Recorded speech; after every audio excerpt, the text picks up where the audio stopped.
Cuma yang bikin kesini-sininya itu 5 sosok yang sangat ekstrim dan itu yang sering banget lo temuin. udah hafal banget mukanya. Boleh disebutin nggak lo apa aja?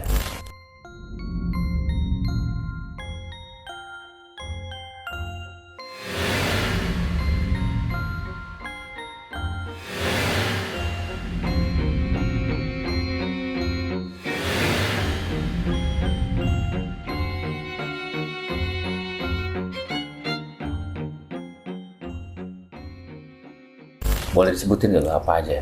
Sosok yang satu yang paling centil banget, yang genit banget, itu si Nona. Bisa dibilang alarm Belanda tuh ya kayak nggak? Chinese. Oh Chinese malah. Chinese. Oh, Dia ngerujutnya itu kayak, kalau tadi kan sempat ketanya dari itu kuntilanak atau apa, sampai sekarang juga masih penasaran. Rambutnya oke, berantakan, nggak terlalu berantakan sih, apa sih bilang, agak mekar. Mukanya nggak ada cacat-cacatnya. Chinese banget mukanya. Oke. Pakai baju ala-ala Shanghai gitu, seksi-seksi Shanghai. Cuma kaki sebelah nggak ada. Untung Dan gue nggak pernah ngeliat namanya di tangan dia. nggak ada tangannya. Nggak pernah ngeliat tangannya. Jadi bajunya panjang gitu. Tapi nggak melihat tangannya. Kalau dilihat dari belakang, pernah. Sampai cewek gue dulu pas masuk, pas gue lihat korek gue jatuh ke bawah, nggak sengaja jatuh, gue ambil, gue lihat kaki dia. Nggak ada sebelah. Pas gue ke atas, dia. Ternyata cewek gue lagi duduk di ruang tamu. Itu sering banget kejadian. Dan teman-teman artis yang lain juga yang sering nongkrong bareng sama gue. Waktu itu kan gue proyekan The Case. The Case ya. Produce The Case bareng Tora Vincent, ya kan. Mereka pun nggak berani sampai sekarang. Mereka juga tahu cerita rumah ini. Nggak pernah berani lewat dari jam 9 malam. Cabut. Nggak nongkrong di luar aja deh. Angkringan deh. Iya. Nggak bakal berani. Jadi gimana? Ada 5 kan? Ada 5, itu satu cewek, si Nona Mer. Kakek pendek, kurang lebih kata di mataku sih semeteran. Oh pendek dong ya? Pendek, semeteran tingginya, tapi bertanduk. Mukanya cenderung ke ungu. Ungu banget deh mukanya. Soalnya dia itu sendiri, mukanya tuh ungu-ungu kebakar. Kasarnya kayak luka lebam. Iya. Luka-luka lebam gitu. Ungu lebam lah. Ungu lebam, lebih ke ungu lebam. Itu nembak banget kalau misalkan pada saat makan. Sering ngeganggunya di ruang tengah belakang. Jadi ruang tamu, masuk kan ada lemari pajangan, ruang makan. Itu sering banget diganggu di sana.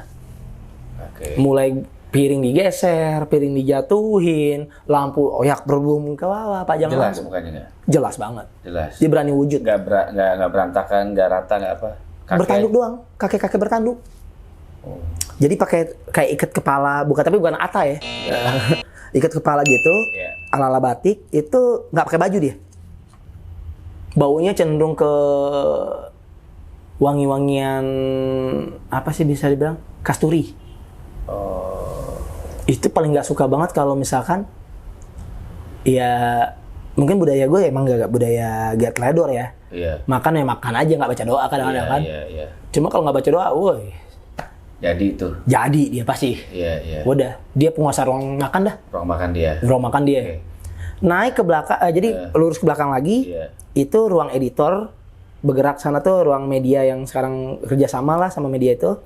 Di sana tuh ruang media, dan itu di depan ruang media tuh ada ya bangku kecil lah. Buat mereka pada jenuh nongkrong, arahnya keluar. Nah itu si berupa tongkat. Tongkat doang terbang. Tongkat doang kan bang. Itu udah sering banget. Semua tim yang datang ngelihat. Dan sering banget digangguin. Dan itu nggak tahu faktor apa. Pokoknya itu bereaksinya biasanya itu habis isya. Tiap hari. Hal yang paling paling menonjol di situ apa tuh? Maksudnya dari tongkat itu dia mecahin kaca kayak atau ini tembok kayak atau apa? Makanya belakang gue nggak pakai kaca lagi. Enggak. Saking itunya, saking udah sering pecah. Gitu. Percaya nggak sih kaca 12 mili yang dipakai toko-toko minimarket? Di minimarket sebelah itu kan dipakai 12 mili, pecah. Tongkat itu ya? Jebol. Jadi sepanjang tongkat itu doang bolongnya. Karena apa? Alasannya apa tuh? Ya namanya kita kan anak-anak media tuh sering banget masih doyan make di belakang kan. Dia nggak suka. Intinya sih. Ya, Jadi kalau kata si Ustadz Somad yang datang ke rumahku, kebetulan dia dewan pembina juga kan di organisasi ini. Dia bilang dia paling gak suka kalau ada orang pakai wilayah belakang. Untuk hal yang tidak wajar bagi dia. Tapi anehnya di wilayah belakang itu gue bisa minum. Lo bisa minum sih? Berbau alkohol, bisa. Lah yang tadi cairan, yang tadinya alkohol jadi air putih? Itu di ruang tamu. Oh malah kebalikannya? Kebalikannya, dia gak suka di ruang tamu. Jadi ada tempat subjek, boleh minum tapi gak bisa ngedrugs. Oh. Di belakang bisa ngedrug, nggak bisa ngedrug tapi boleh minum. Tapi Jadi, sekarang udah clear dong, udah clean lah istilahnya ya, udah nggak ada lagi. Udah nggak ada, setelah itu. udah banyak takut ya. Iya. Sekalipun mereka pengen banget, pasti ngerasain. Iya. Dan aku udah ngomongin apapun itu aku boleh, cuma jangan norak. Tetap ada rules juga kan. Ya udah ada rules, lu langgar, lu siap resiko. Jadi setiap rules pasti ada resikonya sih. Nah naik ke lantai 2. Nah di lantai 2 itu sosok ibu-ibu kemben. Oh Jawa gitu ya, dipakai kebaya gitu. Pakai bang apa tuh, konde-kondean konde, gitu. Dan itu bikin suasana, karena kan di ruang lantai 2 tuh ada 3 kamar. Kamar tidur 3 kamar. Yang rencana gue buat nenek-nenek atau saudara-saudara datang itu buat tidur. Kamar tamu lah ya bisa dibilang. Kamar tamu itu sering banget didatangin sama dia. Dan aroma dia cenderung ke pandan. Cewek banget, pandan banget. Dan kalau makin dihirup, makin kita nggak sadar. Oh kayak terhipnotis gitu. Terhipnotis. Lama, enggak, kita duduk aja deh. Duduk di, jadi kan kamar ruang panjang. Ada bangku-bangku tuh, bangku-bangku. Nah di bangku rotan, kan bangku itu pakai rotan, hadiah dari Mas Tukul itu, bangku rotan. Itu duduk aja di sana. Ini bentar ya, diam. 3 kali aja. Itu kadang-kadang ada yang joget sendiri. Oh ya, ada. Tarian Jawa gitu loh, Jawa klasik.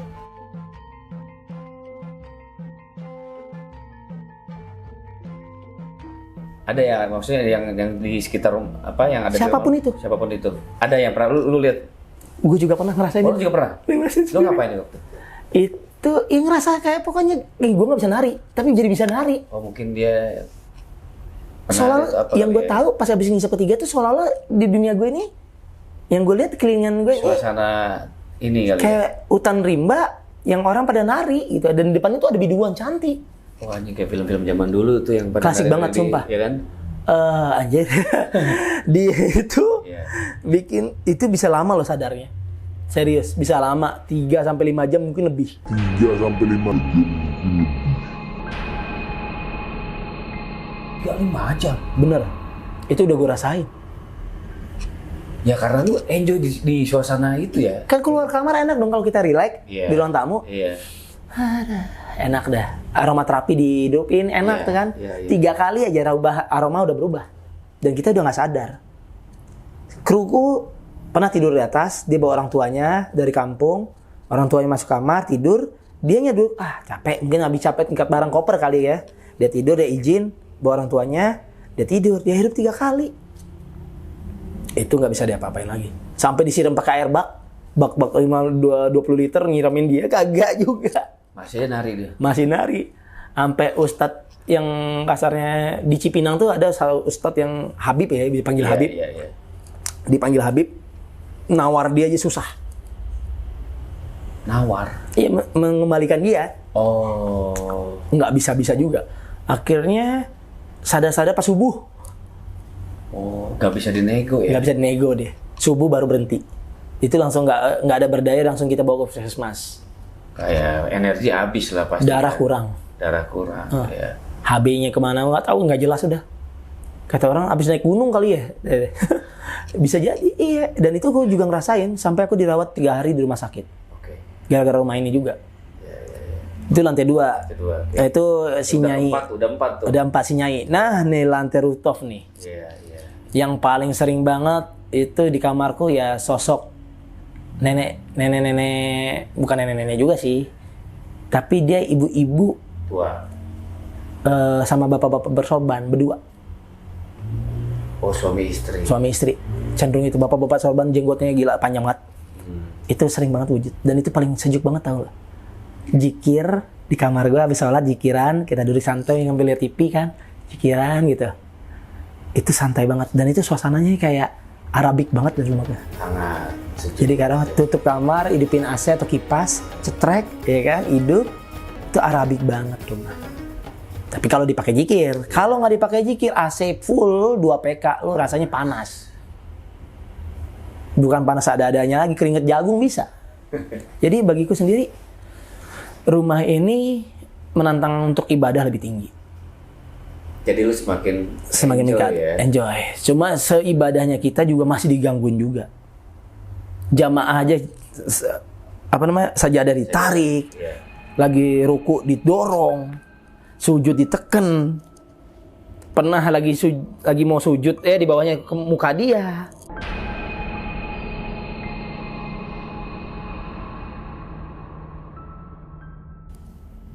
Mau di lantai 1, 2, 3 pasti tetap digangguin. Oke. Nah berarti kan di dalam satu rumah tuh ada satu kesatuan yang bermacam-macam, beda-beda ya.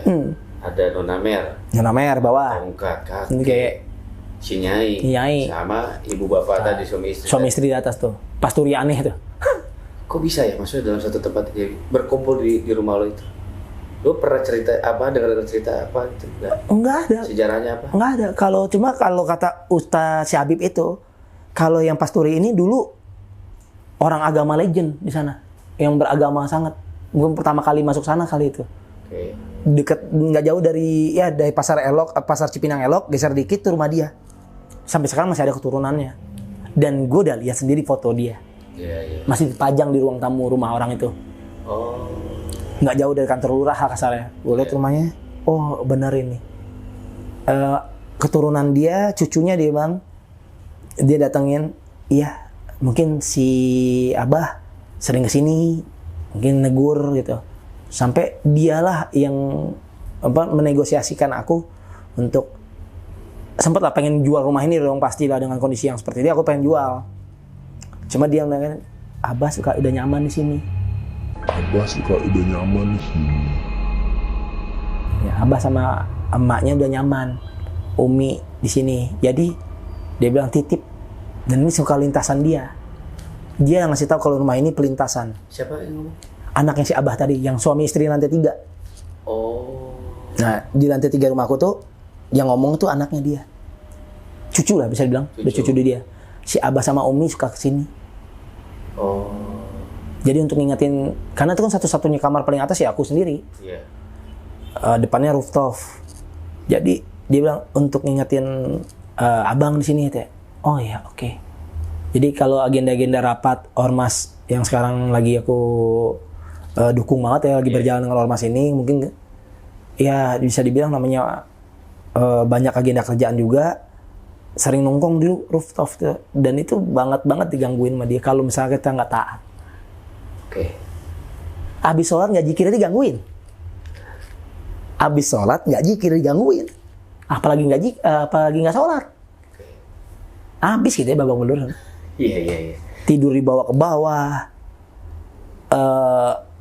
Apalagi itu ya, banyak banget sih diloncat, itu digantung. Itu pas tidur digantung itu kejadiannya baru 6 bulan kemarin. Iya. Digantung 3 kali udah digantung. 3 kali. Yang ngelihat saksinya beda-beda. Polisi lagi patroli yang lihat malah dia nolongin tuh kan.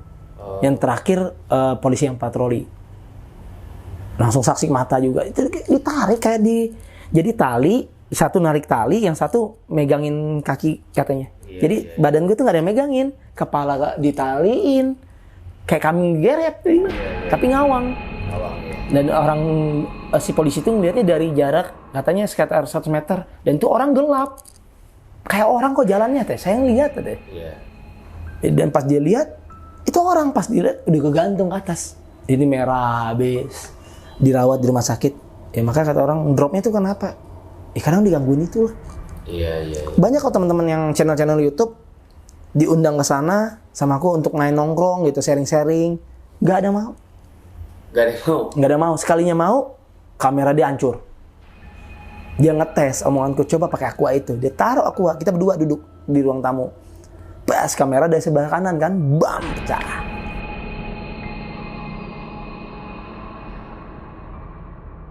Wah jangan deh kalau gitu ya.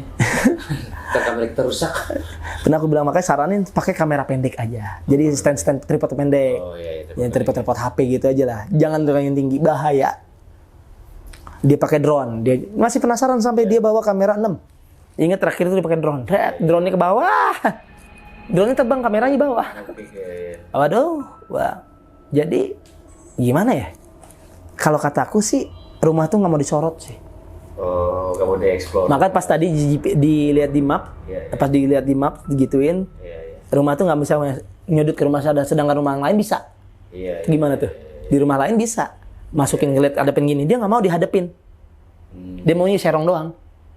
Sekalinya dihadapin terus miring, nggak mau lurus. Jadi gimana? Iya. Berarti nyata ya. Gua nggak. Ini cerita lu sih. Ya sering kita lihat di film-film kayak Conjuring, Insidious dan lain-lain. Iya. Cuma bedanya rumah ini ternyata ya pelintasan.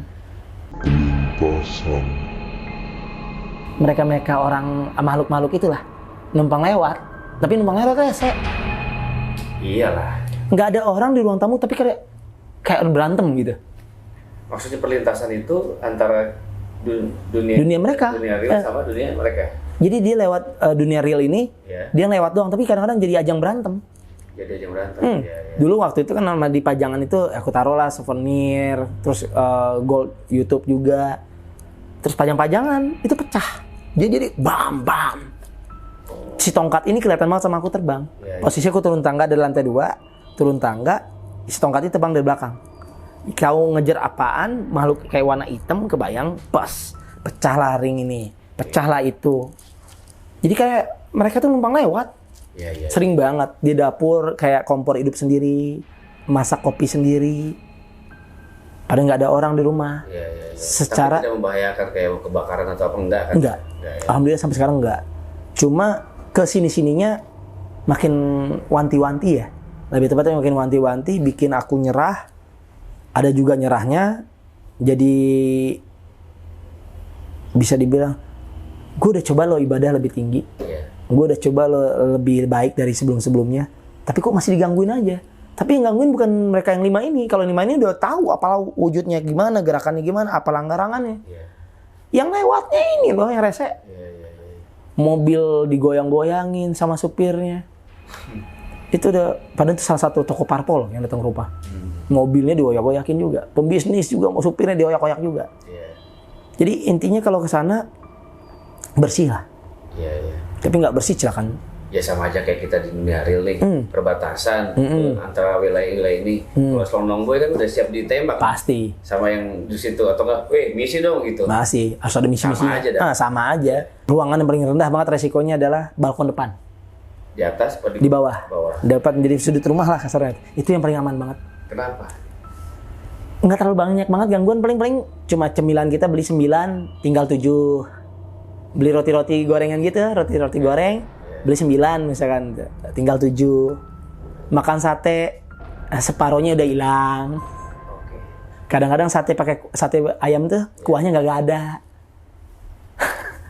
Satenya jadi mentah. Beli sate, kan udah ada bumbunya dong, udah tinggal makan dong. Mentah, yang di dalam bungkus. Bumbunya dimakan ini kali. Itu doang resikonya sedikit aman. Dari sekeliling rumah ini itu yang paling aman. Sama toilet atas. Toilet lantai 3 itu paling aman. Ya sih paling demen malah begitu di toilet ya. Kalau di lantai 3 enggak. Tapi kalau lantai 2 sama lantai 1, wah bahaya. Lama aja dikit. Maka kan aku tulisin baca doa ini. Ditulisin. Udah kayak WC umum. Pelang-pelang gede di sana tulisin. Terus sampai ke bawah-bawahnya juga aku banyak tata cara yang gue bilang jangan menggunakan drugs, boleh menggunakan alkohol. Aku tulisin. Saya divariasiin supaya karya-karya gitu ala-ala seni kan. Cuma ya resiko aku nggak ngerti sama dia siapa sih sosok ini sebenarnya. 5 orang ini aku panggil Nomer karena dia bajunya nona-nona berbaju merah. Nomer di selang itu mixing lewat dari jam 11 malam pasti digangguin. Gak boleh beda jam 11. Jam 11. Mixing. Bukan RT yang berani ganggu. RT itu udah kita, uang rokok udah kita timpal dulu lah ya kan. Soalnya sebelah rumah itu media tuh cuma sampai sore. Jadi enak dong kalau untuk berisik. Iya. Mereka nggak produksi. Soalnya mereka ternyata udah ngalamin juga. Oh. Nah, di sekitaran wilayah rumah lo sendiri itu juga banyak cerita untuk melihat sosok rumah lo. Udah banget. Udah banget. Udah banget. Security aja nggak bakal berani lewat dari jam 9 lewat depan rumah. Terus dia muter. Muter. Patroli kalau di mobil yang berdua nih, mobil polisi pernah aku tanyain, Pak, kenapa harus berempat sih lewat depan rumah gue? Iya. Mau nyidak apa gimana? Enggak, Bang. Enggak berani. Jadi kalau security, kan kadang-kadang polisi suka parkir sana, ya kan sebelah sononya suka banyak tawuran. Iya. Jadi masalah akamsi itu masih banyak tawuran. Itu mereka berempat. Ngeri lewat rumah sono. Oh, dia bilang bisa. Iya. Pokoknya tikungan rumah pas masuk dari jalan raya utama, bundaran pertama langsung serong kanan itu rumah. Oke. Jadi langsung serong kanan langsung masuk, bisa masuk parkiran. Iya. Tapi kalau nggak kita lurus dulu putar balik. Itu bahaya aja sih. Wah, gokil sih. Maka jadi kalau untuk alat studio kadang-kadang dimainin sendiri dengan nuansa-nuansa lagu-lagu barat, itu sering juga di studio. Mini, pada studio mini loh. Udah aneh itu ya. Dalam kondisi kan studio ini Off semua. aku pakai genset ngidupinnya. Kalau yang studio Iya, maksudnya Off. alat semua lagi off semua. off semua. Iya. Genset mati. Nggak ada bensin tapi bisa hidup. Itu suaranya jelas banget, musiknya interlude-nya jelas. Malah bagusan dia mainnya. Ini dibanding home band, bagusan dia mainnya. Gua akuin loh. Iya. Home band yang biasa kerja sama gua kemana-mana gitu, sama beberapa talent artis yang lain, malah bagusan dia mainnya. Dan posisi alat itu kan gantung gitar. Iya. Jadi dia bisa, apa namanya, gantungan gitar itu dia bisa kelihatan kayak ada main. Iya. Padahal nggak ada orang. Itu jam 3 sore, jam 2 siang. Oh, siang ya. Ngegangguin tuh di siang tuh. Kan studio musik jarang pakai, banyak kan studio media kan. Editor pada kerja sana.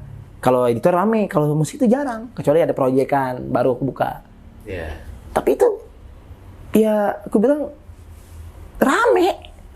Jadi kayak dia dung-dung-dung nge-jam gimana sih? Iya, jam ya. Itu bisa sejam 2 jam loh. Oh ya? Sejam 2 jam. Bocor keluar tapi biar Kedengeran dikit doang kan. Iya. Kedengeran dikit doang karena peredamnya tebal banget aku buat. Itu kedengeran. Jadi baru aku ketok dulu, baru bunyi berhenti. Oh. Diketok dulu. Udah, baru berhenti. Nggak tahu itu sosoknya kayak seperti apa. Gimana, Tin? Mau berangkat dari sana? Jam 2 aja deh, jangan pagi-pagi lebih parah. Tapi kalau sarannya siang deh. Habis sholat jam 12-an lohor gitu, jajal dah. Siang aja. Siang aja. Kita udah mulai di ini. Diadu. Oke, bakal bilang, ya jangankan malam, siang aja masih diadu. Boleh dijajal, kapan? Atur aja. Oke, sahabat Good History, luar biasa nih. Ceritanya gokil sih, dan gue mungkin sama tim penasaran juga pengen visit ke rumahnya Jojo nih. Boleh. Siapa tahu kita bisa menemukan sesuatu yang mudah-mudahan tidak berbahaya buat kita. Ya, juga. tidak berbahaya. Paling tidak kan kita tidak mau menantang mereka. Tidak menantang, cuma melihat aja lah. Iya, paling tidak penasaran sih, menarik, belum menarik juga. Oke Jo, gue sih pengen panjang lebar. Benar. Pengen panjang lebar, tapi mudah-mudahan kita bisa ketemu lagi di part berikutnya. Amin. Dan gini Jo, gue sih pengen ada satu pertanyaan. Hikmah apa yang bisa lo petik dari semua kejadian yang ada di rumah lo? Lo merasa capek atau memang lo udah semakin enjoy Jo? Semakin enjoy. Oh ya? Semakin enjoy. Dan dia negur secara batin, perbaiki ibadah kita sih. Lebih memperbaiki ibadahku sendiri sih. Ya itu kan lo yang ngerti. Nah bagi orang lain yang kebawa ngerti. oh ya? Kebawa ngerti. Dari temen aku yang kasarnya, dia sama-sama Islam. Ya. Yang jarang, tapi jarang banget namanya sholat. Sekali setahun kalau bisa dibilang. Gue tau banget dia Jumatannya jarang. Oke. Teman SMA gitu, kita berintis bareng-barengan. Cuma dia beda komplek. Rumah dia sebelah sana, dia sama istrinya sebelah sana. Aku sendiri. Ini bener-bener rumah produksi, kata dia. Lu dulu ngontrak sana ngontrak sini, nggak kayak gini Jo. Tapi makanya dia bilang, ketika dia nyamper ke rumah tuh rajin dia sholat. Akhirnya begitu. Tapi kalau di rumah gue doang, di rumah dia mah kagak. Lah, ya? Awalnya, Oh. setelah banyak aku pindah ke sana, dia rajin ke sana, malah di rumah dia sekarang rajin sholat. Jadi bawa berkah juga. Bawa berkah juga rumahnya. Jadi inti dari itu makhluk-makhluk itu negur secara batin, ibadah lu perbanyak.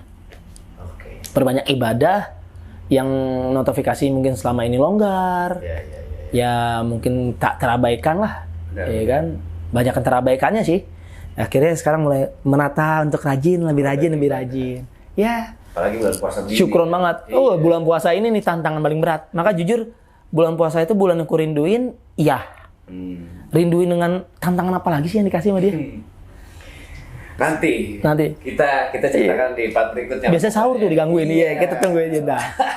Boleh. Sahabat Gudang Misteri, mungkin segini dulu sharing Jojo buat sahabat semuanya. Mudah-mudahan ini bisa menjadi inspirasi dan jangan takut dengan hal yang begitu ya. Nggak perlu takut, ditantang malah bersih. Jangan ditantang juga, maksudnya tetap kita enjoy dalam menghadapi apapun. Yang pasti itu bukan menjadi sebuah hambatan ya. Toh kita semua sama-sama dikasih ruang di dunia ini gitu. Oke, sahabat Gudang Misteri, sampai di sini dulu perbincangan gue sama Jojo. Sampai ketemu lagi di part berikutnya. Sampai ketemu. Assalamualaikum.